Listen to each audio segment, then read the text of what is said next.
एक शहर की पहचान सिर्फ उसकी सड़कें, इमारतें या भीड़ नहीं होती। उसकी असली पहचान होती है वहाँ के लोग और उनकी सेहत। जब हर घर में हेल्दी आदतें हो, हर गली में सुबह की सैर हो और हर दिल में फिटनेस का जुनून हो, तब बनता है एक सच्चा मजबूत शहर। हमर बिलासपुर, फिट बिलासपुर।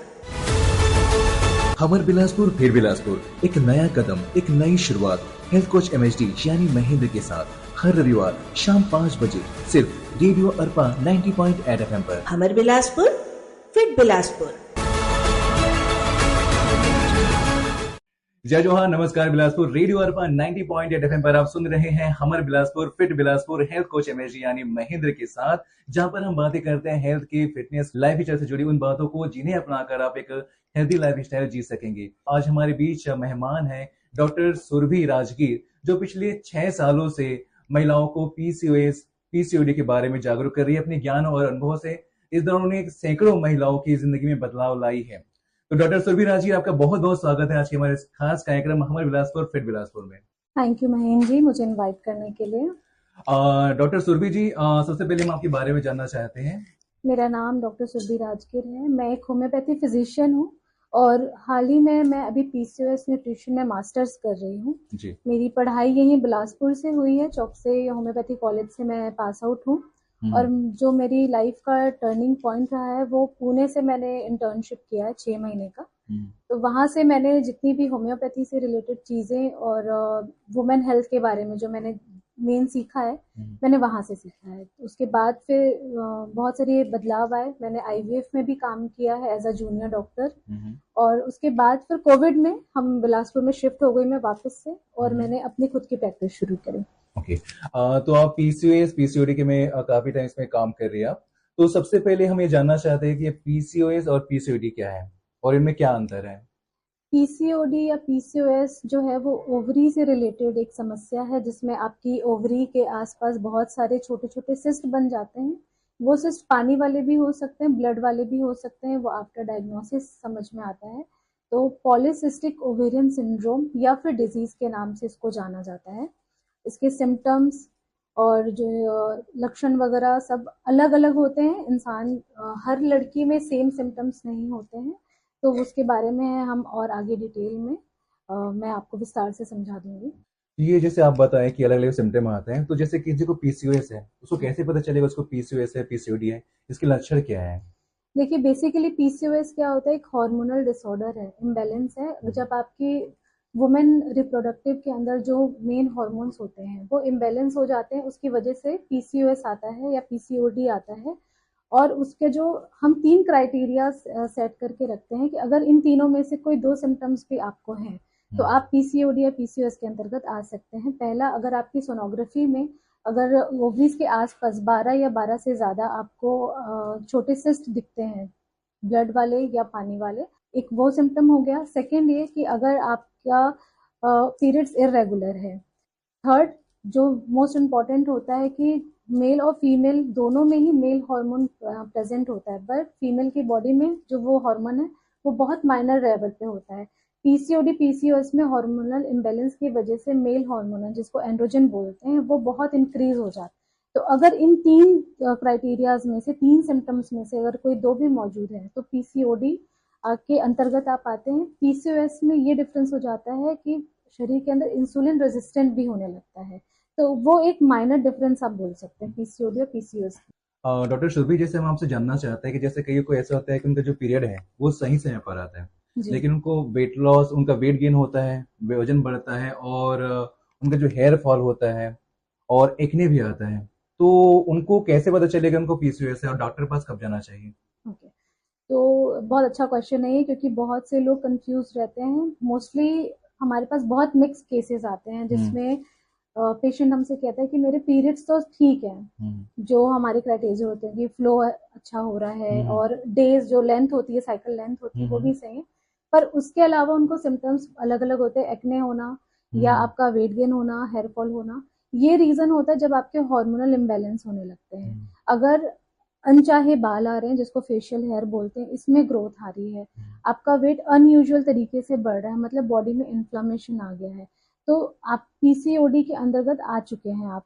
हो सकता है आपके ओवरीज में सिस्ट ना दिख रहे हो, पर आप ब्लड इन्वेस्टिगेशन करवाएं जिसमें आपका ये देखना रहता है, आप थायराइड टेस्ट कराना चाहिए, आयरन प्रोफाइल कराना चाहिए, और एक पीसीओडी प्रोफाइल टेस्ट होता है जिसके अंदर बहुत सारे पैनल्स होते हैं।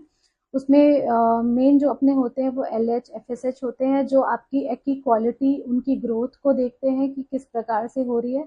और एंड्रोजन और कॉर्टिसोल लेवल टेस्ट, कॉर्टिसोल की वजह से ही मेनली पीसीओडी पीसीओएस जो है आज वो बहुत लगातार और बहुत स्पीड में बढ़ रहा है।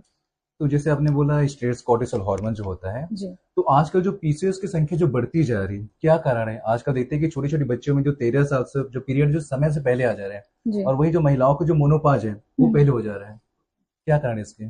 फर्स्ट जो अर्ली एजेस में बच्चों को मेनार्की हो रहा है, प्यूबर्टी की एज, अब आपने देखा होगा वो 14 साल से बहुत पहले हो गई है, 11 साल का ही। जी एक बच्ची है जिनको 8 साल में ही पीरियड हो गया।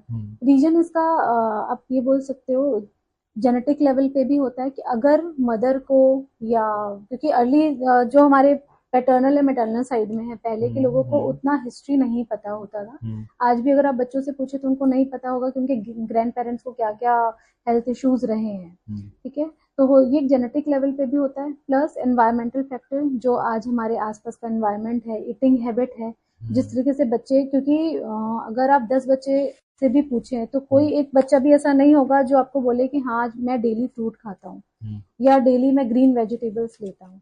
तो वन ऑफ द रीजन कि आपका जो लाइफस्टाइल है वो बहुत डिस्टर्ब है, इन्वायरमेंटल ऑलरेडी पॉल्यूशन की वजह से, और इन सब चीजों की, और जो बच्चों को एजुकेशनल सिस्टम है उसमें जो उनको पढ़ाई की वजह से जो टेंशन है, या उनको टाइम नहीं मिल पाता। हमारे जब हम बचपने में थे तो हमको एक बहुत टाइम मिलता था, हम बाहर जाके खेलते थे, हमारे को आउटडोर का एक्सपोजर बहुत होता था। बच्चे अब बाहर मिलना नहीं चाहते, मोबाइल एडिक्टेड हैं, तो उसकी वजह से उनका जो मेंटल ग्रोथ है वो चिड़चिड़े रहते हैं। वो ये सारी चीजें कहीं ना कहीं कॉर्टिसोल लेवल बढ़ाता है। तो 3-4 फैक्टर है आपका जेनेटिक, एनवायरनमेंट, आपका लाइफस्टाइल और मोबाइल एडिक्शन। तो ये सारा अर्ली एज के जो बच्चों को पीरियड्स हो जाते हैं, ये रीजन है। सेकंड जो आपने मेनोपॉज का क्वेश्चन किया, मेनोपॉज में भी ऐसा है कि जो महिलाएं होती हैं वो ज्यादातर शेयर नहीं करती हैं कि क्या समस्याएं हैं। आज भी महिलाएं वोकल नहीं है अपनी समस्याओं को लेके, वो मन ही मन में रख लेती हैं, और प्रॉब्लम ये है कि आसपास कोई सुनता नहीं है, जिसमें मेल या फैमिली का भी बहुत बड़ा रोल होता है। तो बहुत सारी मेरे पास महिलाएं ऐसे आती हैं जिनको बहुत अर्ली एज में 35-38 की एज में मेनोपॉज हो जा रहा है, without any sign and symptoms उनको मेनोपॉज हो जाते हैं। तो उसका बहुत बड़ा रीजन ये है कि जो उनका स्ट्रेस है वो मैनेज ही नहीं होता है, वो अपने स्ट्रेस को मैनेज करना जानती ही नहीं है, वो उसको सप्रेस कर करके, आपकी बॉडी अगर आपका गुस्सा, आपके इमोशंस कहीं दबाती है तो वो कहीं ना कहीं निकालती है। तो वो रीजन आपका, और महिलाओं में सबसे इजी होता है कोई भी सिम्टम्स प्रोड्यूस होना, उनके फीमेल रिप्रोडक्टिव हेल्थ के में डिस्टरबेंस आ जाना। इसकी वजह से ये सारी चीज बदलाव जो है वो बहुत तेजी से अब और बढ़ रहे हैं। इसका क्या कारण हो सकता है कि घर में जो जागरूकता ना हो, जो पेरेंट्स है वो अपनी बेटी से, अपने बहन से, अपनी पत्नी से इस बारे में बात ना करता हो, क्या कारण है इसका? देखिए बहुत सिंपल सा है कि पहले इतना वोकल नहीं थे, उतना बॉन्ड पेरेंट और बच्चों के बीच में नहीं होता था।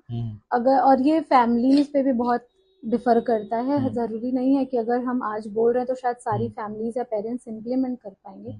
अगर मैं अपने एक्सपीरियंस या अपने चाइल्डहुड की बात करूं तो हमारे यहाँ पे बहुत मैटर करता है कि एक फादर और डॉटर का कैसा रिलेशन है। कई बच्चों की मम्मियां नहीं होती, तो वो कैसे बताएंगे मनार्की के एज में, वो कैसे बताएंगे कि उनको क्या, क्योंकि वो भी हमारे लिए तो फर्स्ट एक्सपीरियंस है ना कि अब आपको सडन ब्लड दिख रहा है, वो हम खुद ही डर जाते हैं, हमको पता नहीं होता। तो वो पेरेंट की रिस्पॉन्सिबिलिटी है कि आप अपने बच्चों से कितना अच्छा बॉन्ड डेवलप करते हैं, क्योंकि आज अगर आप रेस्टोरेंट में भी जाएंगे, आप कहीं ट्रिप में भी जाएंगे, आपको क्लियरली डिफरेंस दिखता है कि पेरेंट अपना अलग फोन में लगे हुए हैं और बच्चे अपना अलग फोन में लगे हैं। तो वो जो कम्युनिकेशन गैप बढ़ा है वो शुरू से ही है। हमारे कुछ पेरेंट्स ने उसको ब्रेक कर दिया कि नहीं, बच्चों के साथ में घुलना मिलना चाहिए, उनकी समस्याओं को जानना चाहिए, लेकिन कुछ पेरेंट्स ऐसे हैं, अभी भी कुछ नहीं, बहुत अधिकतर है, जो उस कम्युनिकेशन गैप को वो फुलफिल नहीं कर पा रहे हैं। क्योंकि अगर आप कम्युनिकेट नहीं करते हैं अपने बच्चों से, यही रीजन है कि बच्चे बाहर जाके हेल्प ढूंढते हैं। वो कहीं और ही रास्तों में उनका ध्यान चला जाता है। तो पेरेंट्स की जिम्मेदारी है कि अपने बच्चों के साथ में ऐसा बॉन्ड डेवलप करे कि उनको बाहर हेल्प ना ढूंढना पड़े। वो फर्स्ट अगर उनके दिमाग में कुछ आता है, मेरे पास कोई समस्या है, तो वो आपसे आके बोले कि मम्मी मुझे ये इशू हुई थी, हो सकता है पापा के साथ अच्छा बॉन्ड है, पापा के साथ शेयर करें। तो वो थोड़ा सा वोकल होना पड़ेगा। और आजकल बहुत इजीली हम लोगों को अवेयर करते हैं कि आप, और लक्षण आजकल सब जानते हैं, समस्याएं जो होती हैं, डॉक्टर्स अवेलेबल हैं, लोग गूगल में सर्च कर लेते हैं, इतने सारे यूट्यूब वीडियो शॉर्ट्स सब जगह, ऐसा नहीं है कि लोगों को पता नहीं है। तो आजकल ये कोई बोल नहीं सकता है कि मुझे तो नहीं पता पीसीओडी क्या होता है या इर्रेगुलर पीरियड्स क्या होता है, पीरियड्स नहीं आ रहे हैं। तो वो अवेयरनेस के तौर पे भी सीखना चाहिए और उसके बाद में फिर अपने बच्चों से बात भी करनी चाहिए कि कहीं तुम्हें ये लक्षण तो नहीं है। जैसे आपने कहा कि आजकल कई बच्चे जो हैं वुमेन्स हैं वो जाके यूट्यूब से गूगल से पूछ लेते हैं सप्लीमेंट वर्कआउट घरेलू नुस्खे, क्या ये सही है? बिल्कुल नहीं। अभी रिसेंट मेरे पास एक केस आया था। हम्म। तो उन्होंने मुझसे बोला कि मुझे सोनोग्राफी, रैंडम होता है ये कि आप मुझे सोनोग्राफी देख के बता दीजिए, मुझे पीसीओडी डायग्नोस हुआ है, तो मैं क्या कर सकती हूँ क्या। तो मेरा अक्सर कहना होता है कि आप जो, उन्होंने फिर मुझे बोला कि मैंने गूगल में चेक किया है तो मुझे तो ये सिम्टम्स नहीं है, पर मेरा पीसीओडी सोनोग्राफी में शो कर रहा है। तो मैंने उनको बहुत क्लियरली बोला कि अगर आप डॉक्टर गूगल से पूछ रहे हैं तो आपको मेरी जरूरत फिर नहीं है, क्योंकि गूगल से अगर आप पूछ रहे हैं और वो पढ़ के आते हैं तो वो डॉक्टर को जज करने आ रहे हैं, वो डॉक्टर को टेस्ट करने आ रहे हैं कि आपको कितना पता है। ये होता है यूजुअली। आप गूगल देखो, गूगल आपको सिर्फ उतनी इंफॉर्मेशन दे सकता है जितना एक कंटेंट या मेडिकल राइटर उसमें लिख के डाल रहा है। गूगल आपके इमोशन नहीं समझ सकता, आपके रूट कॉज को नहीं ढूंढ सकता, इसके लिए आपको डॉक्टर की जरूरत पड़ेगी। तो इसीलिए आपको डॉक्टर के पास जाना चाहिए, क्योंकि PCOD, PCOS, female hormonal health, किसी भी तरीके की बीमारी है, जानना ये जरूरी है कि उसका रीजन क्या है, रूट कॉज क्या है। बिना रूट कॉज के और एआई और गूगल इस चीज को कभी रिप्लेस नहीं कर सकता। डॉक्टर सुरभि, अगर आपको पीसीओएस पीसीओडी को अगर एक लाइन में समझाना होगा तो क्या होगा? एक लाइन में तो मुश्किल है, पर आप इतना समझ लीजिए कि अगर आपका लाइफस्टाइल सही नहीं है, आपका स्ट्रेस मैनेजमेंट आपको नहीं आता है, तो आपको जरूर पीसीओडी पीसीओएस आपको हो सकता है। तो जो कई लड़कियां ऐसे होती है जो घर से में बात नहीं कर पाते उन पेरेंट्स से पीसीओएस पीसीओडी में, उनको क्या कहना चाहेंगे आप? देखिए, उसको छुपाने से कोई मतलब नहीं है। अगर आप यंग एज में हो, आपकी शादी नहीं हुई है, आप 20-21 साल के हो, 25 साल के हो, या शादी हो चुकी है, तो अगर ये ट्रीटमेंट इसका नहीं रहा हुआ, अनट्रीटेबल रहा, तो फिर ये लैंड अप करता है आगे की बीमारियों में। हो सकता है आगे आपको बच्चे होने में तकलीफ हो जाए, और कई बीमारियां डायबिटीज के इन्वॉल्वमेंट्स हो सकते हैं। तो उसको अनट्रीटेड छोड़ना सही नहीं है, क्योंकि आप सेल्फ मेडिकेशन नहीं कर सकते इन चीज़ों में। आपको डॉक्टरी सलाह लेनी ही पड़ेगी कि किस तरीके का आपके बॉडी के हिसाब से आपको सप्लीमेंट चाहिए, किस तरीके की डाइट आपके शरीर के हिसाब से हम आपको सजेस्ट करते हैं। और क्योंकि जनरली लोगों को अभी लगता है कि मैंने अगर देख लिया यूट्यूब में और मुझे ये सिम्टम है, मतलब मेरे को पक्का पीसीओडी होगा। उन्होंने ना ब्लड टेस्ट करवाया, उनको नहीं पता उनको आयरन सप्लीमेंट की जरूरत है या नहीं है, उनको फॉलिक एसिड खाना है या नहीं खाना है, सोनोग्राफी करा नहीं करवाया, पता ही नहीं है एग्स कितने बन रहे हैं, एग्स थोड़े हैं, ज्यादा है या बहुत ज्यादा है कि शायद से उनको बहुत जल्दी ट्रीटमेंट लेने की जरूरत है। तो वो एक अपना एज्यूम करके कि हाँ मुझे ये है, और गूगल से आपने एआई से बता दिया कि मुझे ये सिम्टम्स है, आपने सप्लीमेंट लेना शुरू कर दिया। जैसे आपने कहा कि पीसीओएस में जो बच्चे कंसीव करने में, तो क्या ये बात सही है कि अगर इनको पीसीओएस है पीसीओडी है उनको आगे चल के बच्चे कंसीव करने में प्रॉब्लम होती है?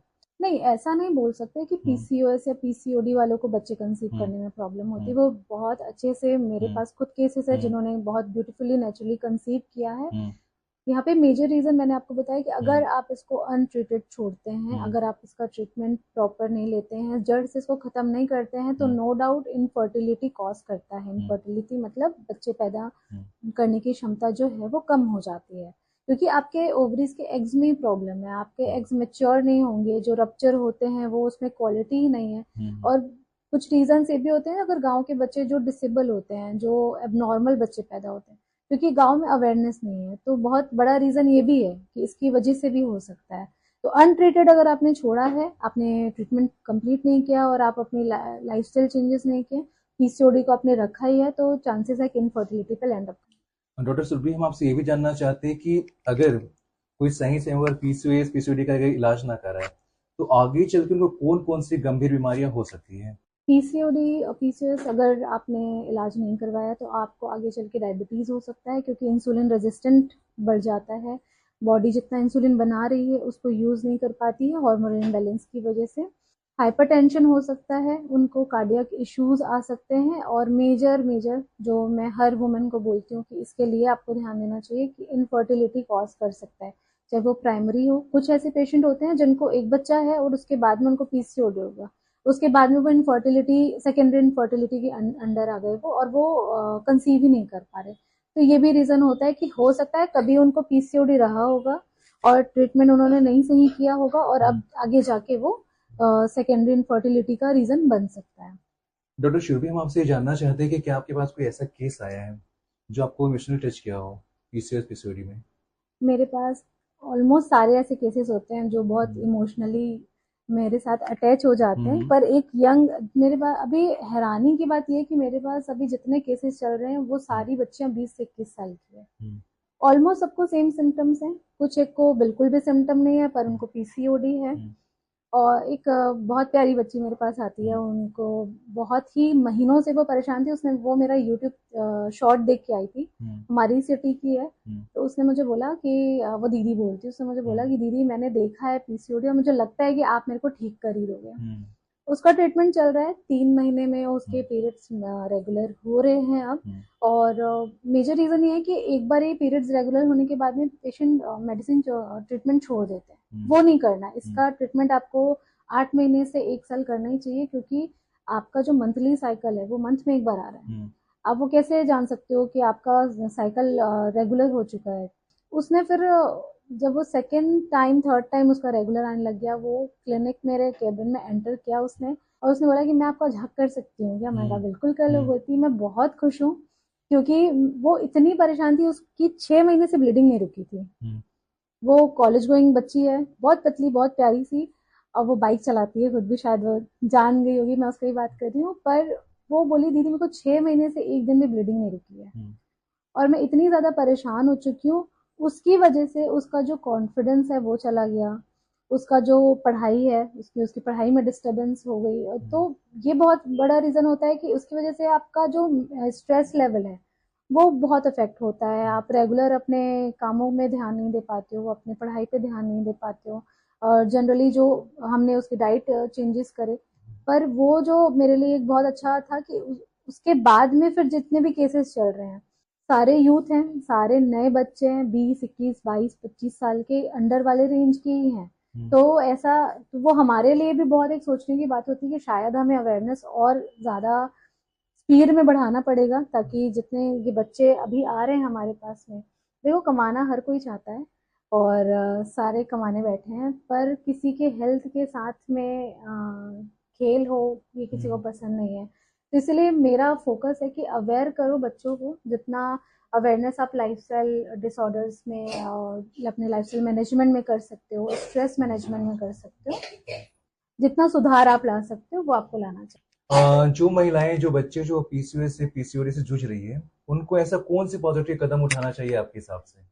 सबसे पहली बात तो, अगर आपको एक भी सिम्टम लगता है या आपको लगता है कि मेरे को पीसीओडी या पीसीओएस के कोई भी एक लक्षण है, तो आप अपने आसपास जो भी अच्छे डॉक्टर हैं, फीमेल डॉक्टर हैं, उनसे एक बार डिस्कस करिए। और मैं बोलती हूँ कि अगर आपको कुछ लक्षण नहीं भी है ना, तो आप मंथ में या 3 महीने में एक बार गायनेक के पास विजिट जरूर करना चाहिए। या ऐसे जैसे मैं फीमेल केसेस देखती हूँ, तो आप एक बार जाओ और उनसे पूछो कि एज अ फीमेल मेरे को आगे अपनी लाइफस्टाइल को सही रखने के लिए, मेरी इनफर्टिलिटी ना हो, मेरी फर्टाइल साइकिल अच्छी हो, उसके लिए मुझे क्या करना चाहिए। तो एक गायनेक विजिट तो हर पेरेंट को अपनी बच्चियों को लेके जाना चाहिए, और माताओं को भी अपना गायनेक विजिट करना चाहिए, क्योंकि मेनोपॉज में भी बहुत दिक्कत होती है। तो हर 3 महीने या 6 महीने में आपको एक गायनेक विजिट करना ही चाहिए।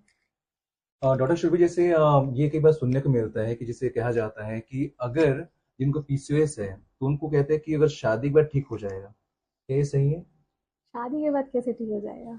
हाँ, ऐसे ही बातें होती है। शादी तो के वही बाद आपसे जानना चाहते क्या ये सही है? नहीं नहीं। अच्छा, ऐसा सुनने में मिलता है कि जिनको पीसीओडी है वो हाँ, शादी बाद ठीक वो हो बहुत जाएगा। लोगों का है हाँ, कि शादी के बाद पीरियड्स रेगुलर हो जाएंगे। जी जी। उनको शायद लगता है कि शायद अपने पार्टनर के साथ हम्म में उनका एक रिलेशनशिप होने के बाद शायद से चीज़ें ठीक हो जाएंगी। उतना सही नहीं है, क्योंकि रूट, मैंने पहले ही बोला कि हम्म अगर रूट कॉज ही उसका कुछ डिफरेंट है तो वो शादी के बाद, शादी के पहले, बच्चे होने के बाद कभी ठीक नहीं हो सकता। आपको रूट कॉज जानना है। हम्म हाँ, शायद ये हो सकता है कि शादी के बाद जो स्ट्रेस लेवल है, अच्छा लाइफ पार्टनर मिल गया, अच्छा एनवायरनमेंट मिल गया, हम्म। शायद वो चेंज हो तो उसकी वजह से सुधार आ सकता है। पर बिना किसी ट्रीटमेंट, बिना किसी सलाह के वो ठीक नहीं हो सकता। तो इसलिए ये नहीं होता कि शादी के बाद पीसीओडी या पीसीओएस ठीक हो जाएगा। पीसीओडी के बारे में अक्सर ये भी कहा जाता है, जैसे आपने कहा कि जिसमें ब्लीडिंग भी बहुत आती है, पेन भी होता है, क्या वो भी पीसीओडी का लक्षण है? हर बॉडी का इंडिविजुअल रिएक्शन होता है। हम्म किसी में ब्लीडिंग बहुत लगातार होती है, किसी को ब्लीडिंग होती ही नहीं, किसी के साइकिल स्किप हो जाते हैं, हम्म 3 महीने नहीं आया, 2 महीने नहीं आया, हम्म 6 महीने नहीं आया, साल में एक आध बार आया, ये होता है। हम्म। किसी किसी को ये होता है कि हर 15 दिन में ब्लीडिंग हो जा रही है। हाँ। तो ये अलग अलग लक्षण होते हैं, क्योंकि इंडिविजुअल के अकॉर्डिंग बॉडी रिएक्ट करती है। और पेन एक पेशेंट में हो सकता है बहुत सीवियर हो कि उसको अनबेरेबल हो, उसको मेडिसिन और इंजेक्शन देने पड़े। एक पेशेंट को हो सकता है कि पेन बेरेबल हो, ठीक है, मैं बियर कर लेती हूँ, और शायद थर्ड पेशेंट को पेन ही ना हो, हम्म। ना ब्लीडिंग हो, ना पेन हो। तो बहुत अलग अलग वेराइटीज के सिम्टम्स होते हैं, किसी के में भी सिमिलर सिम्टम्स आपको नहीं मिलेंगे। डॉक्टर सुबी, हम आपसे भी जानना चाहते हैं कि क्या सरकार की तरफ से कोई कदम उठाया जा रहा है ताकि पीसीओएस पीसीओडी में जो अवेयरनेस और जागरूकता फैलाने के लिए? अगर हम ये काम कर सकते हैं, अगर मेरा मैसेज उन तक पहुंच सकता है, तो हम्म हमें जो हमारा रूरल एरिया है वहाँ पे हम्म अवेयरनेस बढ़ाने की ज़रूरत है। हम्म क्योंकि गांव की महिलाओं को, गांव की बच्चियों को अपने शरीर के बारे में, अपने मासिक धर्म के बारे में उतनी जानकारी नहीं होती है। आज भी वो कपड़ा यूज़ करते हैं, जिसकी वजह से उनको इंटरनली इन्फेक्शन, यूटीआई, बहुत सारी गंभीर समस्याएं हो सकती हैं। और शायद किसी को वो एक्नॉलेज भी नहीं करते हैं, क्योंकि अवेयरनेस ही नहीं है। तो अगर ये कैंपेन हम शुरू करते, क्योंकि हम हमारे पर्सनल लेवल पे करते हैं, हम अपने फाउंडेशन की तरफ से, अपने क्लब्स की तरफ से, मैं पर्सनली जो अवेयरनेस कैंप करती हूँ उसमें हम वो करते हैं। बट अगर इसमें सरकार हमारी हेल्प करे इस कैंपेन को लाने में, और रूरल एरिया को एजुकेट करने में, अवेयर करने में, उसके साथ साथ हमारी सिटी में भी जो बहुत सारे बच्चे हैं जिनको अवेयरनेस नहीं है, स्कूल के बच्चों को अवेयरनेस कैंप, तो वो बहुत अच्छा एक स्टार्टअप होगा। और वो शुरुआत हम कर सकते हैं अगर ये करना चाहें तो। जैसे आपने कहा कि भी यूटीआई, यूरिन इन्फेक्शन आजकल ये बहुत बढ़ते जा रहे हैं, तो इसकी इसके थोड़े बारे में इसके बताएंगे थोड़ा सा, इसके लक्षण, कब डॉक्टर से मिलना चाहिए? Urine infection generally public toilet use करती हैं जब महिलाएं, उसकी वजह से हो सकता है। अपने अनहाइजीन लेवल की वजह से, उनका हाइजीन मेंटेन नहीं रहा, उसकी वजह से भी हो सकता है। थर्ड, हो सकता है कि शायद आपके पार्टनर को जो इन्फेक्शन रहा हो, या डायबिटीज़ रहा हो, उसकी वजह से उनको इन्फेक्शन हो सकता है। तो इसमें शुरुआती लक्षण में ये रहता है कि आपको बहुत ज़्यादा जलन होती है, आपको पेशाब बार बार लगता है, और दर्द भी जब वो बहुत ज़्यादा बढ़ जाता है तो वो जो बैक्टीरियाज होते हैं वो ट्रेवल करते हैं ट्रैक में ऊपर की तरफ में, जिनको डाउनवर्ड जाना चाहिए वो अपवर्ड की तरफ में ट्रेवल करने लगते हैं। तो आपको ज़रूर अपने देखो, घरेलू नुस्खे आप करो, आप नींबू पानी पियो, आप नारियल पानी पियो, दैट इज़ फाइन। लेकिन आप ज़रूर एक बार अपने गायनेक से कंसल्ट करो कि मुझे ये सिम्टम्स आ रहे हैं, मुझे क्या करना चाहिए।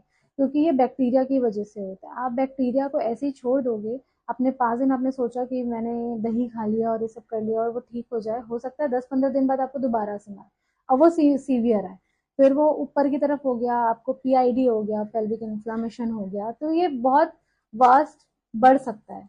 तो यूटीआई बहुत मेजरली और बहुत फ्रिक्वेंट होता है, कॉर्पोरेट ऑफिस में लड़कियों को बहुत होता है, स्कूल में बच्चों को बहुत होता है। तो आप ट्राई करें कि पब्लिक टॉयलेट आप अवॉइड करें, या पब्लिक टॉयलेट अगर आप यूज़ कर रहे हैं तो आप ऐसा सैनिटाइजर है, स्प्रे रखिए जो बिफोर एंड आफ्टर आप यूज़ करें, ताकि आपके जाने के बाद में भी कोई आ रहा है तो उसको भी इन्फेक्शन ना हो। तो ये कुछ आपको ध्यान रखने चाहिए। और अपने से सेल्फ ट्रीट ना करके आप डॉक्टर से सलाह लीजिए कि मुझे ये लक्षण है, आप मुझे हेल्प आउट करिए कि मैं कैसे उससे ठीक हो सकूँ। जैसे आजकल किसी लड़की को अगर पीरियड नहीं आ रहा है, एक्ने आ रहा है, तो वो गूगल पे से जाते हैं, हम्म। है ना? तो ऐसे लोगों जो अगर हो सकता है कि उन पे आसपास डॉक्टर ना हो, उसके बारे में उसको अवेयरनेस ना हो, तो ऐसे हमारे श्रोताओं को क्या बोलना चाहेंगे आप? क्या 3 चीज़ ऐसे करनी चाहिए देखिए, पक्के तौर पर? ऐसा है कि आज तो बहुत इजी हो गया लोगों से कनेक्ट करना। डॉक्टर्स भी आजकल इंस्टाग्राम, फेसबुक, हुँ, व्हाट्सएप पे बहुत इजीली मिल जाते हैं। मैं खुद ऑनलाइन कंसल्टेशन हुँ, करती हूँ हुँ, पैन इंडिया, इंडिया के बाहर।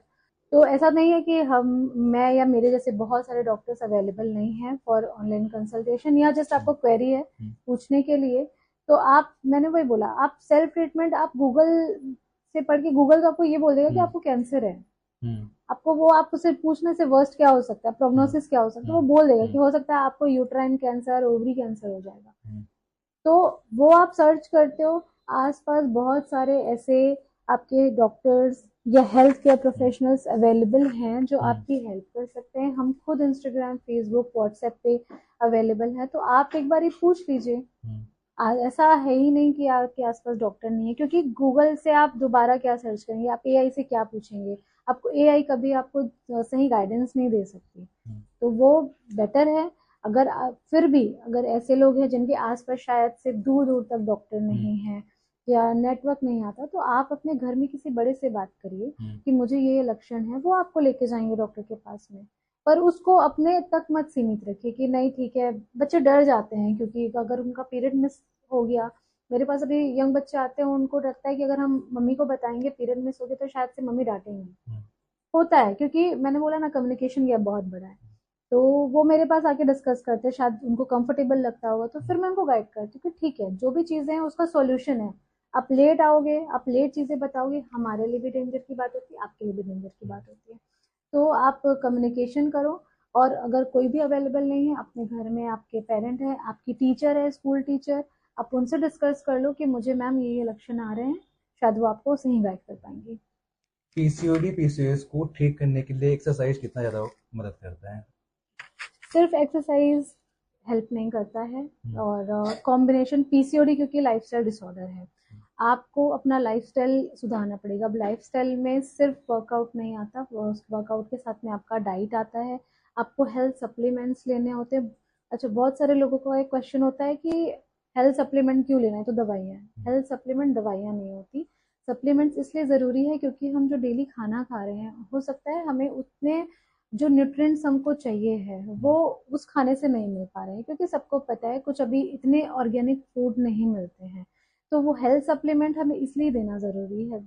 जो बहुत फेमस हेल्थ सप्लीमेंट है जैसे फ्लेक्सीड हो गया, हुँ। वो फीमेल हार्मोन को रेगुलेट करने में बहुत हेल्प करता है।